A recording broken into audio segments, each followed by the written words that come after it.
कमल और दीप ट्रेन में यात्रा कर रहे हैं। उसी समय एक ट्रेन पास की पटरी से गुजरती है। कमल, ट्रेन की सीटी कितनी जोरदार है। हाँ, सचमुच ये सहनीय नहीं है। दीप, मैं तुमसे कुछ पूछना चाहता हूं। हाँ कमल, अवश्य। जब ट्रेन हमारे पास से गुजरती है, इसकी ध्वनि काफी तेज होती है और जब दूर चली जाती है तो इसकी ध्वनि मंद पड़ जाती है। क्या तुम मुझे इसके बारे में बता सकते हो? ठीक है कमल, मैं तुमको बता दूंगा। ये डॉपलर प्रभाव के कारण होता है। ट्रेन ध्वनि तरंग उत्पन्न कर रही थी जो डॉपलर प्रभाव के कारण हो रहा था। ट्रेन से उत्पन्न होने वाली ध्वनि तरंगें हम तक पहुंच रही थीं। इसकी वजह से ध्वनि तरंगों की आवृत्ति में स्थायी विस्थापन हुआ। जब ट्रेन नजदीक आई तो ध्वनि तरंग प्रबल हो गई और जब वो दूर गई तो ध्वनि तरंग मंद पड़ गई। ये काफी रोचक है। मैं इसके बारे में बहुत कुछ जानना चाहता हूं। विद्यार्थियों, आज हम तरंग प्रकाशिकी के बारे में अध्ययन करेंगे।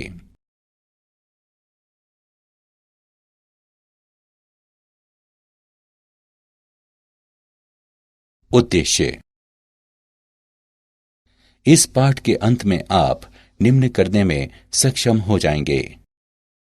तरंगाग्र को परिभाषित करना, हाइगेंस के सिद्धांत को जानना, समतल तरंगों के अपवर्तन और परावर्तन को समझना, लेंस और प्रिज्म में समतल तरंगाग्र का वर्णन करना, डॉपलर प्रभाव को समझना, विद्युत चुंबकीय तरंगों का वर्णन करना, तरंगों के कला संबद्ध और कला असंबद्ध योग को समझना, प्रकाश तरंगों के व्यक्तीकरण का वर्णन करना, यंग के द्विध्रुवी प्रयोग का वर्णन करना और नियमित व्यतिकरण के लिए शर्तों की व्याख्या करना।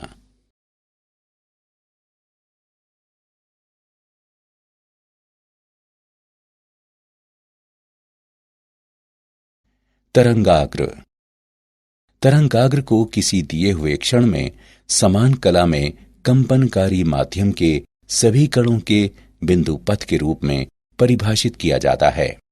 तरंगाग्र के अभिलंबवत रेखा को किरण कहते हैं। समान तरंगाग्र पर स्थित किन्हीं दो बिंदुओं के बीच कला का अंतर शून्य होता है। तरंगाग्र का आकार विक्षोभ के स्रोत के आकार पर निर्भर करता है। एक शीर्ष से अगले शीर्ष की दूरी तरंग दैर्घ्य लैम्ब्डा के बराबर होती है।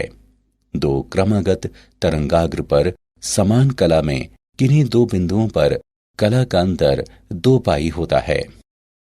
अतः किसी दिए हुए शीर्ष और आद्यंत कला क्रमशः 2n पाई और 2n प्लस 1 पाई हैं, जहां n एक पूर्णांक है।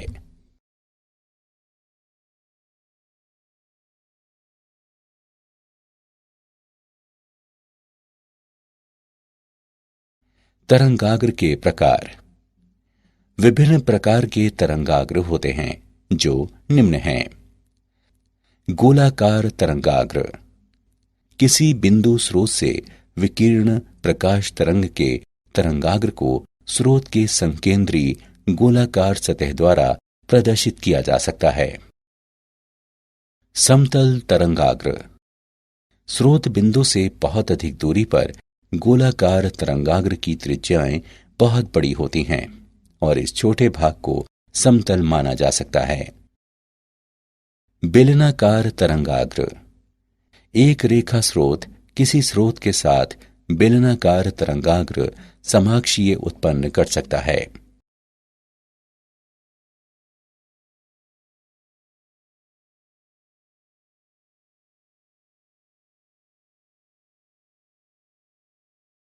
हाइगेंस का सिद्धांत। हाइगेंस का सिद्धांत किसी क्षण नए तरंगाग्र के आकार को पाने के लिए ज्यामितीय रचना है।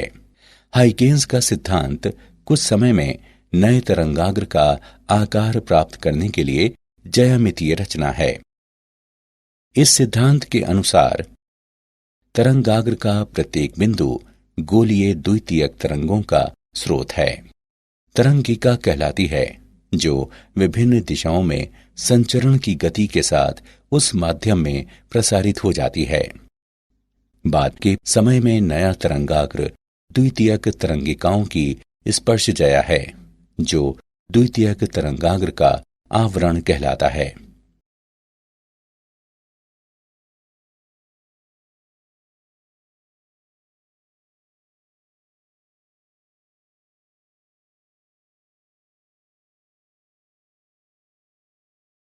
समतल सतह पर तरंगों के परिवर्तन का नियम। आपतित किरण और लंब रूप के बीच के कोण को आपतन कोण कहते हैं, लेकिन किरण तरंगाग्र के लंबवत और लंब रूप सतह पर अभिलंब है। यहाँ आपतन का कोण आपतित तरंगाग्र ए बी और सतह पी क्यू के बीच का कोण है। उसी प्रकार आपतन कोण परावर्तित तरंगाग्र सी डी और सतह पी क्यू के बीच का कोण है। अब त्रिभुज बी ए सी और डी ए सी की ज्यामिति से ए डी बराबर बी सी और ए डी बराबर ए सी हम कह सकते हैं कि ये सर्वांग सम त्रिभुज हैं। यहाँ आपतन कोण बराबर परावर्तन कोण, साथ ही आपतित किरण, परावर्तित किरण और लंब रूप सभी एक ही सतह पर हैं। यहाँ तरंग का सिद्धांत समतल सतह पर परावर्तन के नियम को सत्यापित करता है।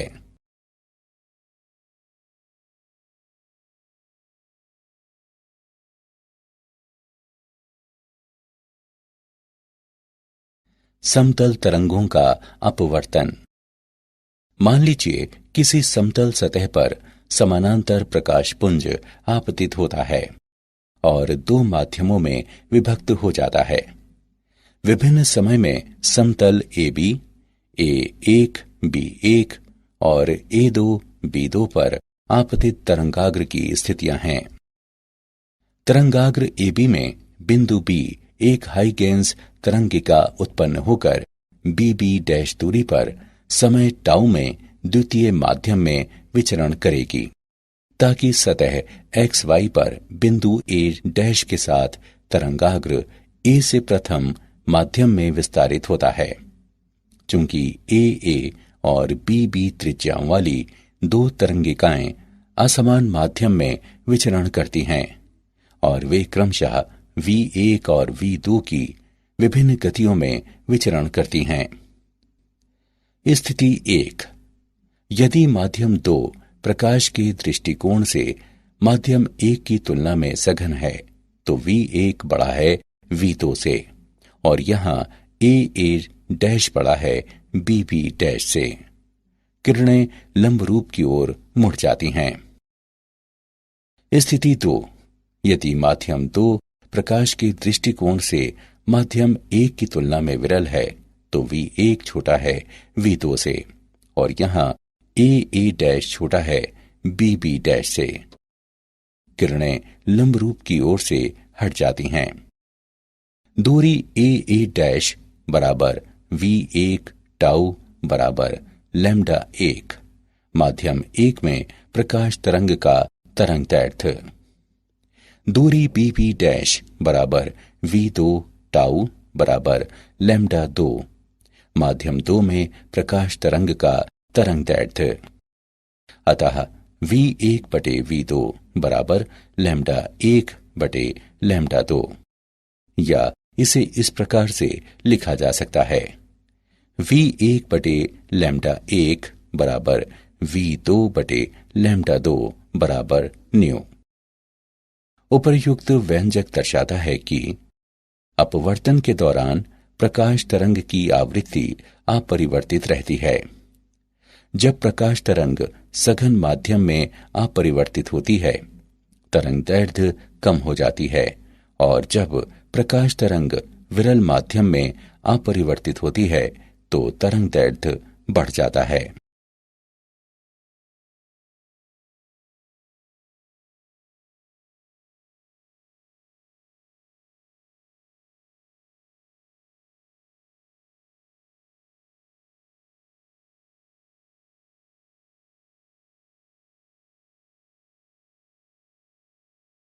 लेंसों में समतल तरंगाग्र। मान लीजिए कोई समतल तरंगाग्र ACB किसी द्वि उत्तल लेंस पर आपतित होता है। हाइगेंस परिकल्पना के अनुसार तरंगाग्र का प्रत्येक बिंदु द्वितीयक तरंग के रूप में काम करता है। ये द्वितीयक तरंगें लेंस की विभिन्न परतों से होकर गुजरेंगी। किसी द्वितीय तरंग को हवा में CP1 लेंसों में P1 P2 से होकर गुजरने में जितना समय लगता है उतना ही समय तरंगों को AX प्लस XT से होकर हवा में गुजरने में लगेगा। अतः सभी द्वितीय तरंगें आपतित समतल तरंगाग्र ACB से DP2E तक पहुंचने में समान समय लगेगा। अतः DP2E अपवर्तित तरंगाग्र है। ये तरंगाग्र प्रकृति में अभिसरित होता है।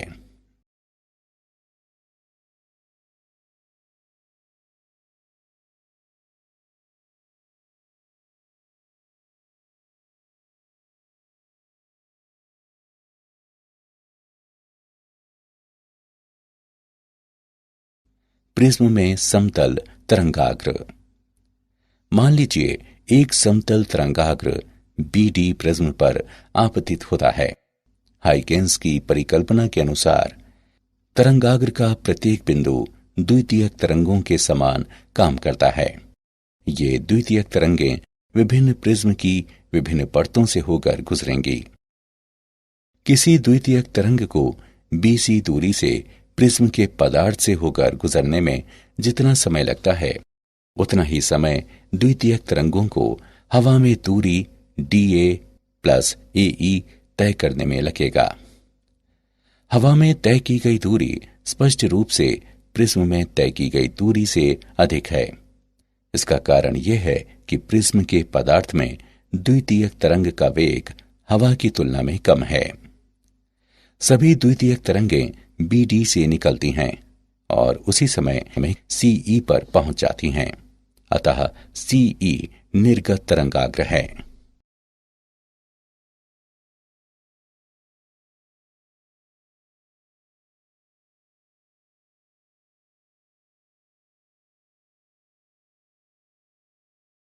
डॉपलर प्रभाव। मान लीजिए जब कोई माध्यम न हो तथा स्रोत प्रेक्षक से दूर रहा हो तब बाद के तरंगाग्रों को प्रेक्षक तक पहुंचने में अधिक दूर चलना पड़ता है। इस प्रकार दो उत्तरोत्तर तरंगाग्रों के प्रेक्षक तक पहुंचने में लगने वाला समय स्रोत तक उनके पहुंचने में लगने वाले समय की अपेक्षा अधिक होता है। अतः जब स्रोत प्रेक्षक से दूर हो जाता है तो प्रेक्षक द्वारा मापी जाने वाली आवृत्ति में कमी होगी। ये डॉपलर प्रभाव कहलाता है। जब तरंगों का स्रोत किसी परिवेश के सापेक्ष गतिमान है तो इसे डॉपलर प्रभाव के रूप में जाना जाता है।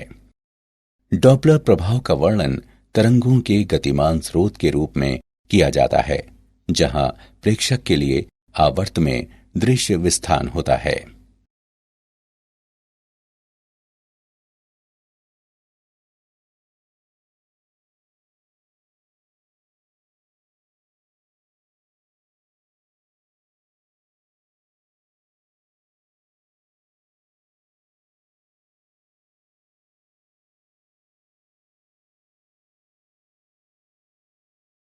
अवरक्त विस्थापन और नीला विस्थापन। अवरक्त विस्थापन डॉपलर प्रभाव के कारण तरंग दैर्ध्य में वृद्धि अवरक्त विस्थापन जानी जाती है, क्योंकि वर्णक्रम के दृश्य क्षेत्र के मध्य में तरंगाग्र वर्णक्रम के अवरक्त छोर की ओर गमन करता है। नीला विस्थापन प्रेक्षक की ओर से गतिमान स्रोत से तरंगें प्राप्त होती हैं। तरंगाग्र के दृश्य में कमी आती है। इसे नीला विस्थापन के रूप में जाना जाता है। डॉपलर विस्थापन को डेल्टा न्यू बटा न्यू बराबर घटाव V सदिश बटा C द्वारा दर्शाया जा सकता है, जहां V सदिश स्रोत और पर्यवेक्षक को जोड़ने वाली रेखा के साथ वेग है।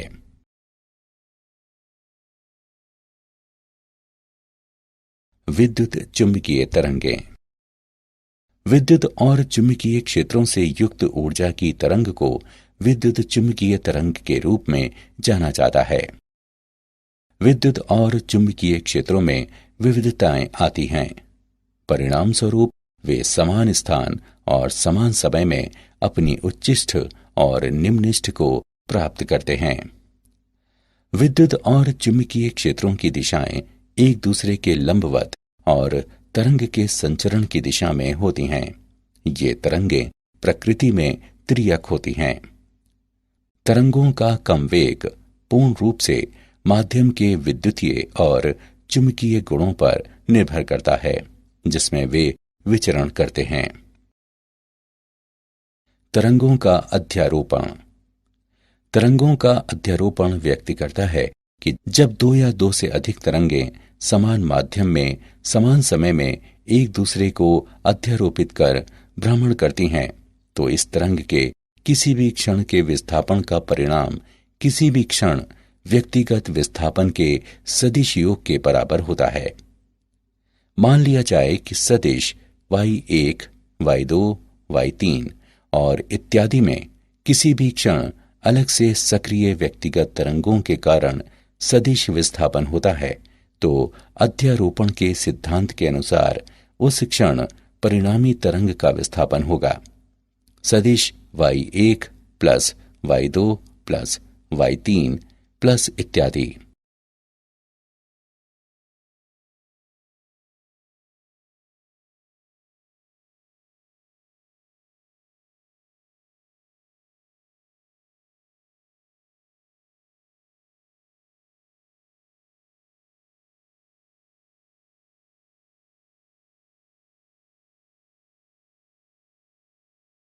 तरंगों का कला संबद्ध और कला असंबद्ध स्रोत। कला संबद्ध प्रकाश का ऐसा स्रोत है जो समान तरंगदैर्घ्य, समान आवृत्ति और समान कला या अचर कला अंतर के तरंग प्रकार उत्सर्जित करता है। कला संबद्ध स्रोतों की उत्पत्ति के लिए दो निम्न सामान्य विधियां हैं। तरंगाग्र के विभाजन द्वारा। इस पद्धति में दर्पण, लेंस या प्रिज्म के उपयोग द्वारा तरंगाग्र को दो या अधिक भागों में बांटा जाता है। आयाम के विभाजन द्वारा। इस पद्धति में आपतित पुंज को दो या उससे अधिक आंशिक परावर्तन या अपवर्तन द्वारा विभाजित किया जाता है। ये विभाजित भाग विभिन्न मार्गों पर भ्रमण करते हैं और एक दूसरे के साथ व्यतिकरण करते हैं। कला असंबद्ध स्रोत फोटोनों के बीच की कलाओं के नियमित और यादृच्छिक परिवर्तन के साथ प्रकाश का उत्सर्जन करते हैं। टंगस्टन फिलामेंट और साधारण प्रतिदीप्त ट्यूब कला असंबद्ध प्रकाश उत्सर्जित करते हैं।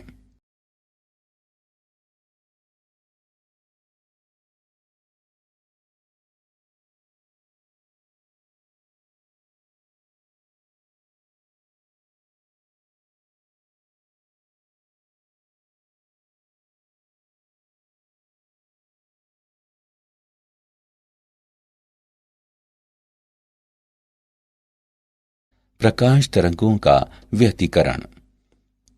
प्रकाश का व्यतिकरण दो कला संबद्ध स्रोतों से आने वाली प्रकाश तरंगों के अध्यारोपण के कारण उत्पन्न माध्यम में प्रकाश ऊर्जा के पुनर्वितरण की परिघटना है। व्यतिकरण के दो प्रकार होते हैं, रचनात्मक व्यतिकरण और विनाशक व्यतिकरण। किसी बिंदु पर व्यतिकरण रचनात्मक होता है जहां प्रकाश की तीव्रता का परिणाम महत्तम होता है और जहां प्रकाश की तीव्रता का परिणाम न्यूनतम होता है उस बिंदु पर व्यतिकरण विनाशक होता है।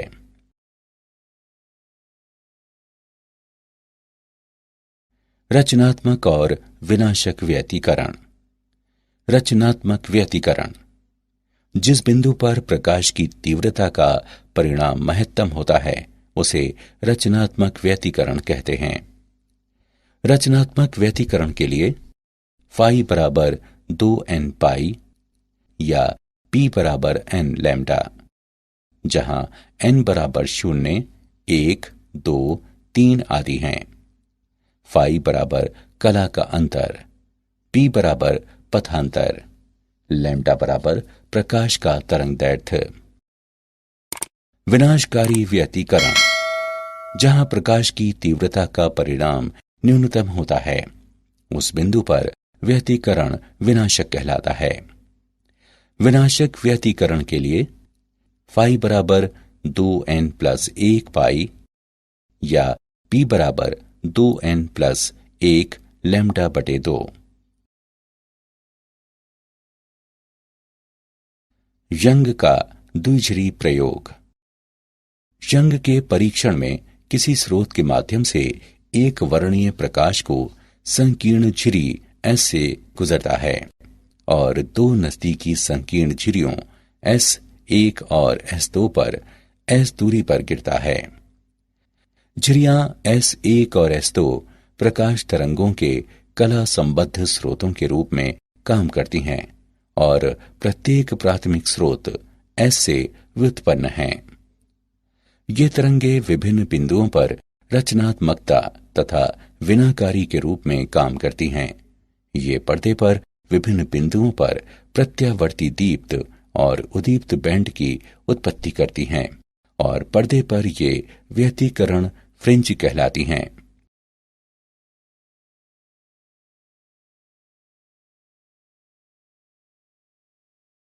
यंग की द्विझिरी प्रयोग में गणितीय विश्लेषण। माना S1 और S2 स्रोत से पर्दे की दूरी d और कैपिटल D अलगाव पर कला संबद्ध स्रोत हैं। तब P पर तरंगों के बीच पथांतर y n और d के गुणनफल d से विभाजित के बराबर है। उच्चिष्ठ डेल्टा बराबर n लैम्डा। nवां उच्चिष्ठ दिया हुआ है nd लैम्डा बटे d। nवां निम्निष्ठ दिया हुआ है n-1/2 d लैम्डा बटे d। फ्रिंज चौड़ाई। फ्रिंज चौड़ाई को दो क्रमागत उच्चिष्ठ और निम्निष्ठ के बीच के अंतर के रूप में परिभाषित किया जा सकता है।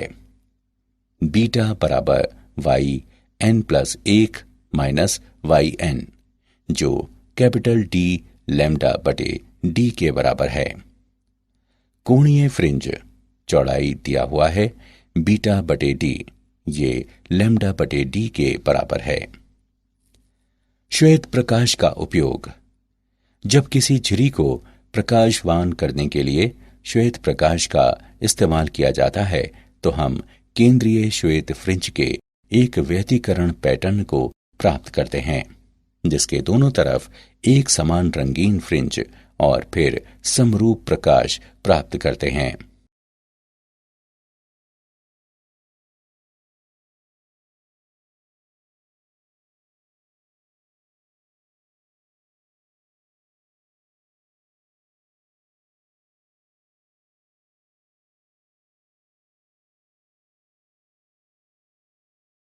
उदाहरण।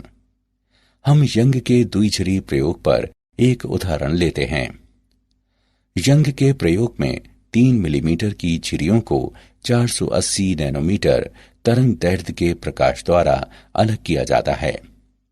झिरी की सतह से 2 मीटर की दूरी पर पड़ता है। केंद्रीय दीप्त फ्रिंज की तुलना में 8वें दीप्त और तीसरे उद्दीप्त फ्रिंज के बीच की दूरी ज्ञात करें। हम इसका हल देखते हैं। केंद्र से 8वें फ्रिंज की दूरी 8d लैम्डा बटे d के बराबर है। केंद्र से तीसरे फ्रिंज की दूरी 5d लैम्डा बटे 2d के बराबर है। हम पाते हैं y बराबर y8 माइनस y3।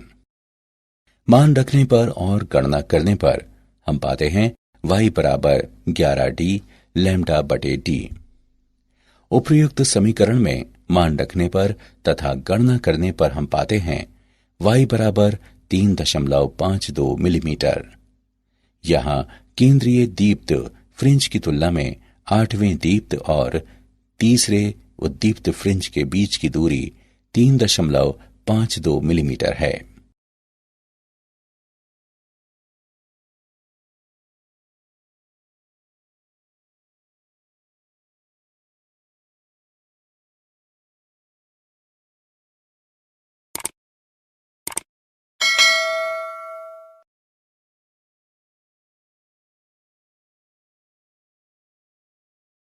निरंतर व्यतिकरण के लिए शर्तें।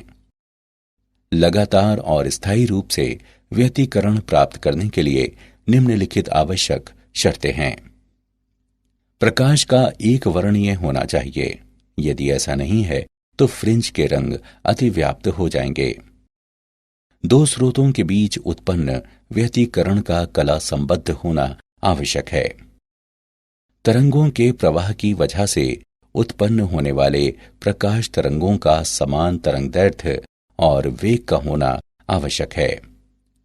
दो व्यतिकरण तरंग प्रवाहों का समान समतल पर ध्रुवण होना आवश्यक है।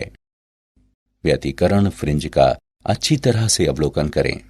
यह आवश्यक है कि फ्रिंज की पर्याप्त चौड़ाई हो।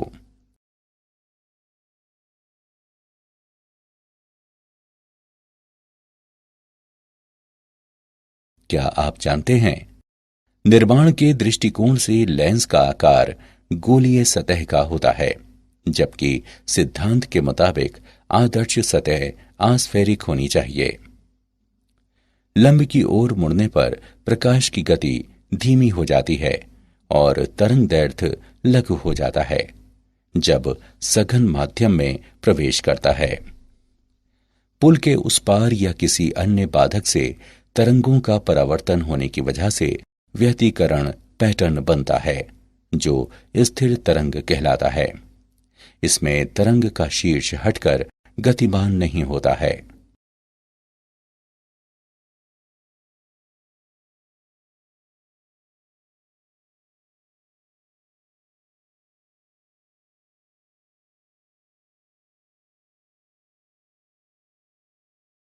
सारांश।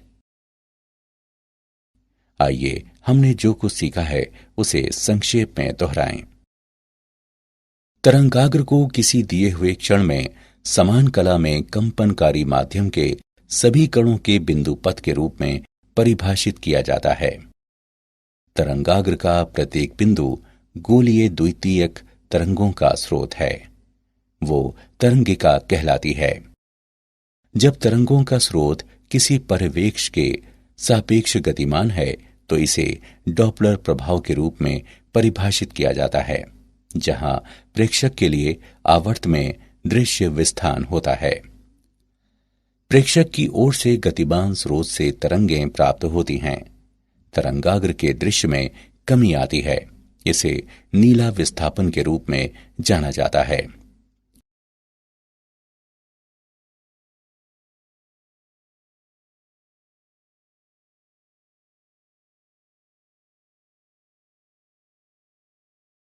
विद्युत और चुंबकीय क्षेत्रों से युक्त ऊर्जा की तरंग को विद्युत चुंबकीय तरंग के रूप में जाना जाता है। कला संबद्ध प्रकाश का ऐसा स्रोत है जो समान तरंगदैर्घ्य, समान आवृत्ति और समान कला या अचर कला अंतर के तरंग प्रकार उत्सर्जित करता है। प्रकाश का व्यतिकरण दो कला संबद्ध स्रोतों से आने वाली प्रकाश तरंगों के अध्यारोपण के कारण उत्पन्न माध्यम में प्रकाश ऊर्जा के पुनर्वितरण की परिघटना है।